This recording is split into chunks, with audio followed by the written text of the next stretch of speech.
There are a total of 42 complaints that have been filed with the GEC over its handling of the general election. The complaints include voters who claim they were improperly unregistered and not allowed to vote, voters not having their names crossed off the list despite having voted early, voters claiming that they did not receive their absentee ballots on time, and claims of electioneering or campaigning too close to the polls. While there are 42 notarized complaints filed with the GEC, some of these complaints were made by the same people. Teresa Untalon, William Manley, and Earl Garrido each filed 2 complaints, and a Teresa Gutierrez Estacio filed 3.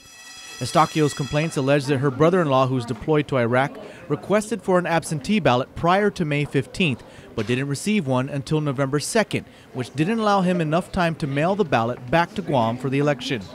She also alleges that both her parents' names were still listed at the Barrigada office despite the fact that they had voted early. Another example of a complaint was one filed by Rosalie Matanani. She alleges that she voted early, then went to a Barrigada precinct to see if her name was still listed.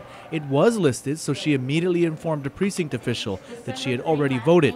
The precinct official allegedly told Matanani that she could still vote because her name was not crossed off the list. Matanani states that she told the official no and that it would not be right, and then left the polling site.